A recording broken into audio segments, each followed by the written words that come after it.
আরেকটা বাইক দাঁড়াবে, একটা বাইকের পাশে কখনো আরেকটা বাইক দাঁড়াবে না। ক্লিয়ার সবাই? ঠিক আছে, আমাদের এই টোটাল গ্রুপে 5টা ওয়াকি আছে, একটা পার্থর কাছে, একটা প্রণবের কাছে, একটা আমার কাছে, একটা প্রশান্তর কাছে, আর একটা অনুরূপের কাছে। কাছাকাছি তোমার যে মার্শাল থাকবে, এই 5 জনের মধ্যে যে থাকবে, তোমার কোনো প্রবলেম হলে সে ওয়াকিতে আমাদেরকে জানাবে।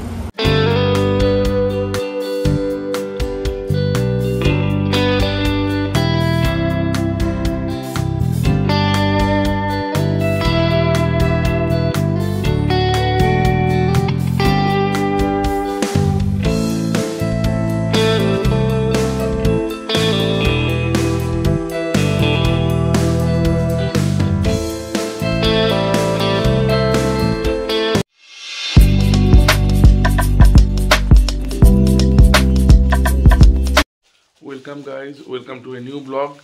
তো আজকে আমরা একটা নিউ মোটো ব্লগিং করতে যাচ্ছি, নতুন লোকের সাথে, নতুন জায়গায়। যার সাথে যাচ্ছি সে খুব স্পেশাল, আর জায়গাটাও আমার কাছে মানে এই সময় জায়গাটা খুব স্পেশাল।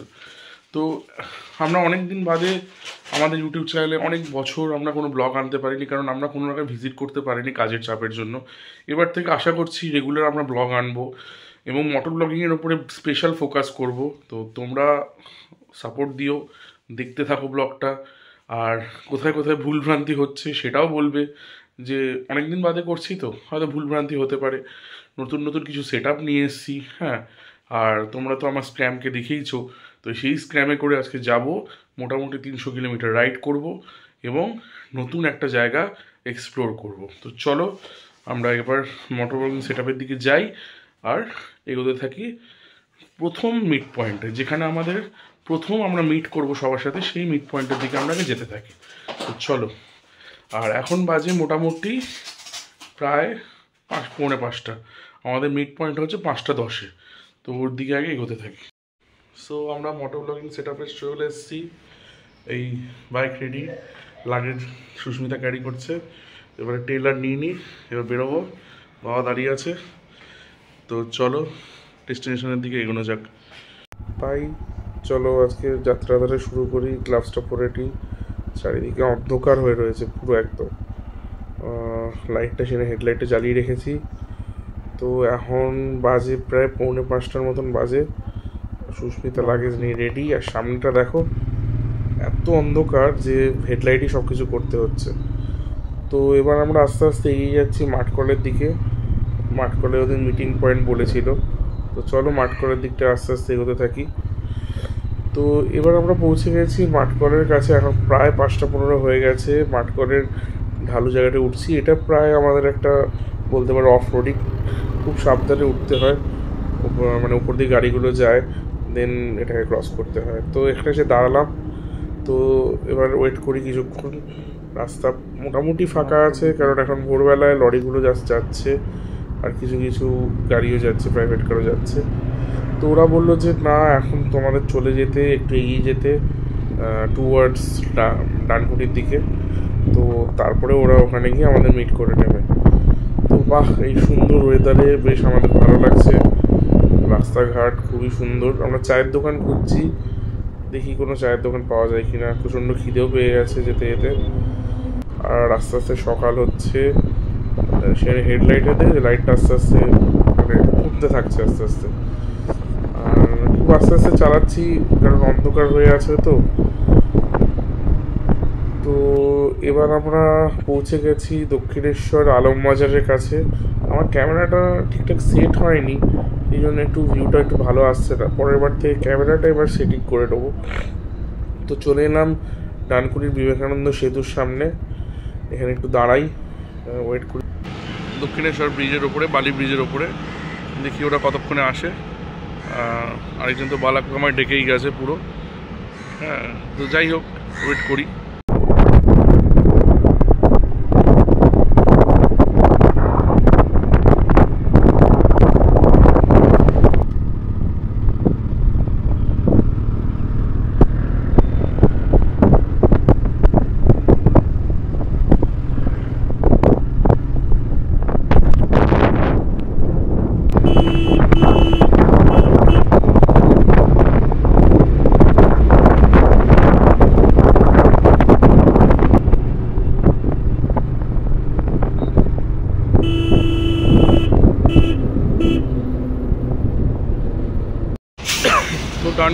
আমাদের সামনে মোটামুটি বাইকের লাইন আপ পড়ে গেছে, সবার সাথে আলাপ আলোচনা হলো, পরপর বাইকস রয়েছে। আর এই যে আমাদের ম্যাডাম পিঠে ব্যাগ নিয়ে এসছে। হ্যাঁ, পিঠে ব্যাগ নিয়ে আর ধরতে পারছে না, এত বড় একটা তেল লাগানো সত্ত্বেও ব্যাগ পিঠে নিয়ে এসছে। কেন? বাঞ্জিকটে কাপড় মেলা হচ্ছে তাই জন্য। ঠিক আছে, যাই হোক, ঠিক আছে, নতুন বাঞ্জিকট কিনতে হবে এবারে।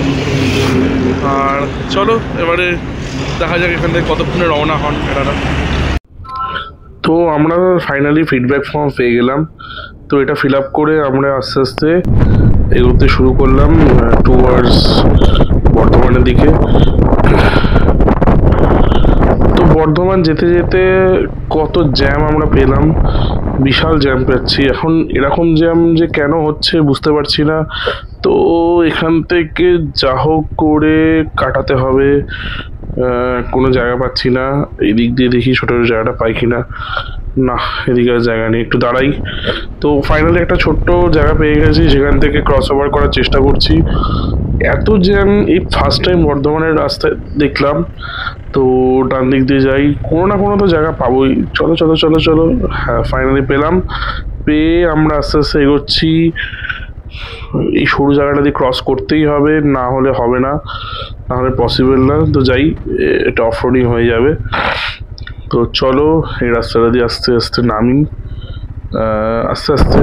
তো ফাইনালি আমরা একটা ভালো রাস্তা পেয়ে গেলাম।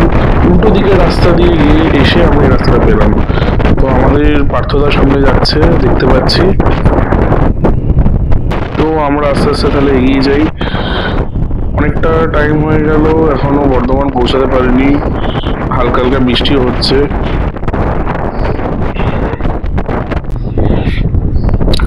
তো এবার ফাইনালি আমরা পালসি টোলের সামনে চলে এসেছি। পালসি টোলটা ক্রস করছি। এখানে সবসময় বাঁ দিক দিয়ে ক্রস করতে হয়, কারণ এখান দিয়ে বাইকটা মানে যাওয়ার সুবিধা। তো এখন আমি ক্যামেরা সেট আপটা মোটামুটি ঠিক করতে পেরেছি। তো ফাইনালি আমরা পৌঁছে গেছি ফুড পয়েন্ট, দেখা যাচ্ছে ফুড পয়েন্ট। এটা হচ্ছে বর্ধমান থেকে দুর্গাপুর যাওয়ার রাস্তায় পড়ে। তো পিছনে রেস্টুরেন্টটা রয়েছে, আর এই যে বাইকের লাইন আপ। তো এখন ওয়েট করছি খাবারের জন্য। আর পিছনের ভিউটাও তো অসাধারণ, হাইওয়ে যাচ্ছে। তো এখন আমরা কিছুক্ষণ ওয়েট করি, আগে খাবারটা মানে আসুক। আর সুন্দর ওয়েদার, এরপরে তো আস্তে আস্তে বৃষ্টি আরও বাড়বে হয়তো। তো চলো দেখা যাক কী হয়। সো আমরা এখন ব্রেকফাস্ট করতে এসেছি। আমরা বর্ধমানের 108 শিব মন্দির ক্রস করে ফুড পয়েন্ট বলে একটা দোকানে বসে আছি। এখনো ব্রেকফাস্ট কমপ্লিট হয়নি। আর বলা হয়নি সবথেকে মেন যে ইম্পর্টেন্ট ব্যাপারটা, আমরা রয়েছি হচ্ছে বাউন্ডুরি টিমের সাথে। আমাদের রয়েছে পুরো বাউন্ডুরি টিম। তো এটা কর্ণধার অরূপদা দিকে বসে আছে। তো সবাই চেনে মিসিং ইয়ার্স। তো পরে আলাপ করাবো অরূপদার সাথে, এখন অরূপদা ব্যস্ত খেতে। আমরা এবার খাবো, দেন তারপর রাস্তায় এগোবো। সেটা একটু খাওয়ার জন্য একটু ওয়েট করছি আমরা। তো চলো খাবারটার জন্য ওয়েট করি। সো ফাইনালি লুচি চলে এসছে অনেক ঝগড়াঝাটির পরে। তো লুচি খাই, সুস্মিতাও খাচ্ছে। তো খাওয়ার পরে দেন বেরোবো। তো আমি অনেকদিন পর হাতে আবার ক্যামেরা নিয়েছি, আর অনেকক্ষণ পর ক্যামেরা নিয়েছি। ব্রেকফাস্ট কমপ্লিট হয়ে গেছে, এখন আমরা আবার রওনা দেব। তো দাদা বললো দুর্গাপুরে একটু দাঁড়াবে, কারণ হয়তো জল ঠল কারো খাওয়া বা ওয়াশরুম যাওয়ার হলো, তো সেগুলো করে নেবে। কিন্তু খাওয়ার জন্য আর দাঁড়ানো হবে না, কারণ এখানেই অনেক লেট হয়ে গেছে। অনেকক্ষণ আগে এসেছে, এরা খাবার দিতে এত দেরি করেছে, মানে হোটেলে যারা মানে সার্ভ করছে তারাই খুব দেরি করে ফেলেছে আমাদের। তো ওই জন্য খাবার খেতে অনেক দেরি হয়ে গেছে। এবার আমরা রওনা দেবো হচ্ছে আমাদের ডেস্টিনেশনের উদ্দেশ্যে। সেখানে গিয়ে আমরা লাঞ্চ করব। জানি না, এখনও মেঘলা ওয়েদার রয়েছে, আবার কখন ঝমঝমিয়ে বৃষ্টি নামবে। তো চলো আমরা ডেস্টিনেশনের দিকে রওনা দিই। সো আমাদের ব্রেকফাস্ট করতে করতে প্রায় 10টা বেজে গেল, কারণ অনেক লোকজন। হ্যাঁ, তো টাইম তো লাগলো একটু। তো আমরা এবার বাইকটা নেব। আর অ্যাকশন ক্যামেরা এখন হেলমেটে মাউন্ট করছি না, ভালোই বৃষ্টি হচ্ছে বাইরে, সেই জন্য এখন ব্লগটা এখানেই আপাতত চলুক। তারপরে যখন একটু বৃষ্টিটা কমবে তখন আবার মাউন্ট করে নেবো, মাউন্ট করে তখন আবার তোমাদেরকে সিন দেখাবো। তো চলো এগোতে থাকি। আচ্ছা, আমরা অ্যাজ এ ফ্যামিলি রাইড করব, আমরা সবাই একটা গ্রুপ, তাই সবাইকে একে অপরকে নিয়ে রাইড করতে হবে। এখন থেকে পুরো রিসর্ট অবধি অনুরূপ থাকবে তোমাদের পাইলট, ও ঠিক যেরকম ডিরেকশনে নিয়ে যাবে আমরা সবাই সেই ডিরেকশনে যাব। যে সিগন্যাল ও দেখাবে সেই সিগন্যালটা আমাদের সবাইকে পিছন দিকে ফ্লো করতে হবে। যদি যাবো ও বললো আমি বাঁদিকে যাবো, তাহলে তোমাদের সবাইকেও পরপর লেফট সিগন্যাল দিতে হবে। ও যে সিগন্যাল করবে সেটা সবাই পিছনের দিকে ফলো করে দেবে। আর যার মনে হবে যে কনফিডেন্স লেস লাগছে সে আমার সাথে চলে আসবে, আমি সবার পিছনে থাকবো আজকে। আর টুম্পা তোমাকে স্পেশালি বলছি, কোনো কনফিডেন্স লেস হয়েও না। যদি তুমি মনে করছো যে কোনো একটা গাড়িকে ওভারটেক করবে, চিন্তা ভাবনা করে ওভারটেক করবে, তো ওভারটেক করতেই হবে, মাঝখানে দাঁড়িয়ে গেলে কিন্তু বিপদ। আর সাবধানে গাড়ি চালাও সবাই, কারোর সাথে করার রেস করার দরকার নেই, নিজেদের গাড়িকে ওভারটেক করার কোনো দরকার নেই। সহন, সামনের গাড়ির সাথে ডিস্টেন্স মেনটেন করবি। আর হাইওয়েতে দুটো বাইক কখনোই পাশাপাশি দাঁড়াবে না, একটা বাইকের পিছনে আরেকটা বাইক দাঁড়াবে। যদি আমরা দাঁড়াতে হয়, আমরা যদি কোথাও দাঁড়াই, তাহলে একটা বাইকের পিছনে আরেকটা বাইক দাঁড়াবে, একটা বাইকের পাশে কখনো আরেকটা বাইক দাঁড়াবে না। ক্লিয়ার সবাই? ঠিক আছে। আমাদের এই টোটাল গ্রুপে 5টা ওয়াকি আছে, একটা পার্থর কাছে, একটা প্রণবের কাছে, একটা আমার কাছে, একটা প্রশান্তর কাছে, আর একটা অনুরূপের কাছে। কাছাকাছি তোমার যে মার্শাল থাকবে, এই 5 জনের মধ্যে যে থাকবে, তোমার কোনো প্রবলেম হলে সে ওয়াকিতে আমাদেরকে জানাবে। তো এইভাবে আমরা একে অপরকে কানেক্ট করে এগোবো, ঠিক আছে? হতে পারে এখানে অনেক রকম সিসির গাড়ি আছে, কেউ অনেক বেশি এগিয়ে গেল, কেউ অনেক পিছনে পড়ে গেল, তো সবার পিছনে আমি থাকবো, তো কোনো টেনশন নেই।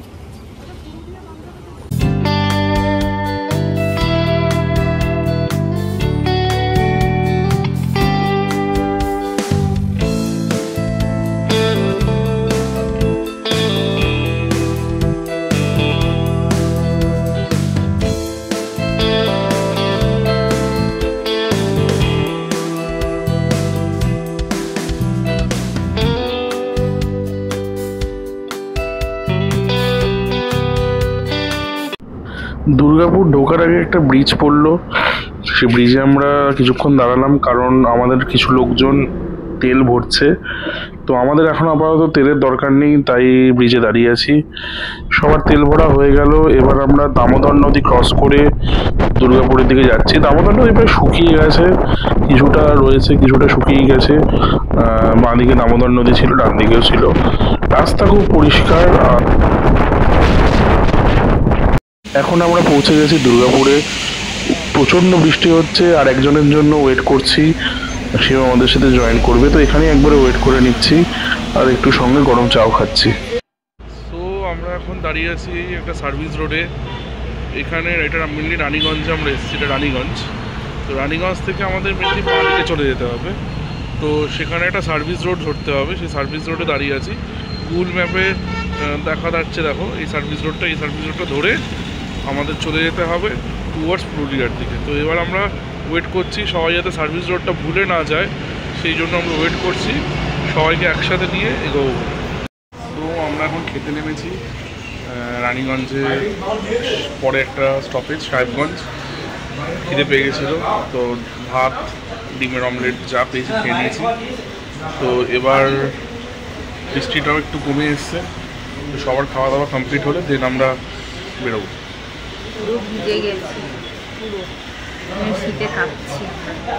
আমরা পুরো ভিজে গেছি, তো একটু শীত কাঁপছি।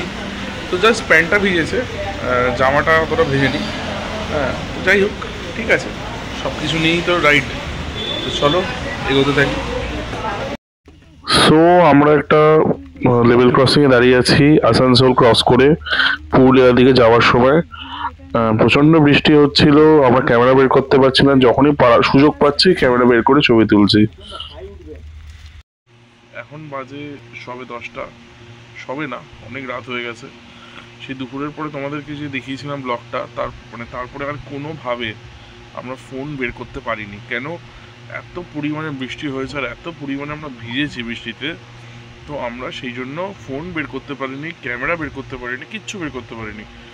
মানে প্রচণ্ড বৃষ্টি হয়েছে, এমনকি আমাদের রেনকোট পরা ছিল, রেনকোট ভিজে গেছে, তাও আমাদের মানে ঠান্ডা লাগছে, মানে এত মানে এখানকার বৃষ্টিটা হয়েছে, মানে রেনকোটও মানতে চাইছে না বলা যায় এরকম ব্যাপারটা। তো যাই হোক, অনেক ঝুট ঝামেলা অনেকভাবে আমরা এই দেখতে পাচ্ছ টেন্টে এসে পৌঁছলাম। এটা একটা টেন্ট, আমরা টেন্টে রয়েছি। টেন্টের নাম হচ্ছে বাঞ্জারা ক্যাম্প এর নাম। তো এখানে টেন্টেই মিলি ব্যাপারটা করে, এটা সুইস টেন্টের মতন আছে। কালকে তোমাদের হোম ট্যুরটা করিয়ে দেবো, কারণ আজকে অন্ধকার হয়ে গেছে, হোম ট্যুর অত ভালো লাগবে না হয়তো। হোম ট্যুর আর আশেপাশে যে ব্যাপারগুলো আছে আমরাও দেখতে পারি না, আমরা পুরো অন্ধকারই দেখেছি। তো ব্যাপারটা দেখে তোমাদেরকে আমরা এর যে ফিডব্যাক বা ক্যাম্পটা কেমন তোমাদেরকে সেটা দেখাবো, ঠিক আছে? তো আজকে আর ফার্দার এগোচ্ছি না, এরপরে ডিনার করতে যাব। জানি না, এখান তো এদের বুফে সিস্টেম, তো ডিনারে কি হয়েছে সেটা তোমাদেরকে কালকে ব্লগে তোমাদেরকে বলবো কী কী ছিল ডিনারে। আর এখন আর আমরা জেগে থাকতে পারছি না, প্রচণ্ড ঘুম পাচ্ছে। নিয়ার অ্যাবাউট 12 আওয়ার্স আমরা ড্রাইভ করেছি, কাদা বৃষ্টি সব কিছু উপেক্ষা করে শেষে এখানে এসে পৌঁছেছি। বিশাল বিভৎস রকমের অন্ধকার রাস্তার মধ্যে দিয়ে আমরা এসেছি, মানে আলাদা রকমের একটা এক্সপিরিয়েন্স হয়েছে এইবারের আমাদের রাইডে। যাই হোক, খুবই ভালো এক্সপিরিয়েন্স, নতুন স্ক্র্যামকে নিয়ে খুব ভালো এক্সপিরিয়েন্স হলো। আশা করি নেক্সট এরকম আরও নতুন এক্সপিরিয়েন্স আমরা পাবো। তো এখন আর কথা না বাড়িয়ে আজকে ব্লগটা এই অবধি শেষ করছি। নেক্সট ব্লগ কালকে সকালে তোমাদের সাথে দেখা হচ্ছে। তো চলো, গুড নাইট।